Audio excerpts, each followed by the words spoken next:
భూమి మీద దేవుణ్ణి నమ్మకుండా తమకిష్టము వచ్చినట్లుగా ధనవంతుడులా బ్రతికే వాళ్ళందరూ కన్ను మూసిన మరుక్షణం దయ్యము లేదు, తిరగటం లేదు, పగ తీర్చుకోవటం లేదు, ప్రేమించటం లేదు, పాతాళానికి పోవాలి. ఇది బైబిల్ చెప్పిన సత్యం. లోకం చెప్పినది అబద్ధం. నమ్మకండి.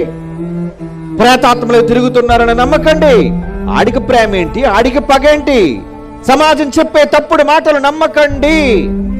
బైబిల్ చెప్పే మాటలు నమ్మండర్రా. ఎంత మంచి మాటలు బైబిల్లో చెప్తుంటే ఈ పిచ్చి సన్నాసులు ఏంటంటే బైబిల్ చెప్పొద్దంటారు. బైబిల్ను గూర్చి బైబిల్లోని నిజమైన సువార్తను ప్రకటించడానికి కరపత్రాల రూపంలో ఏమండి బైబిల్ పంచుతూ చెబుతుంటే మీ బైబిల్ చెప్పకండి, మీ యేసు ప్రభువును మాకు చెప్పకండి, మా ఊర్లో సభలు పెట్టకండి. ఏమండి పెట్టి ఏం మోసం చేస్తున్నామండి? సమాజంలో ఎన్నో భయంకరమైన మూఢనమ్మకాల నుంచి జనాలను బయటకు తీసుకొస్తున్నాం. బైబిల్లో రాయబడిన నిజాలను చెప్పి, ఇంత చక్కటి నిజాలు దేవుడు బైబిల్లో రాయించది ప్రకటించమని చెబితే వీళ్ళు చూసారా ఎంత అడ్డుపడుతున్నారో వీళ్ళు.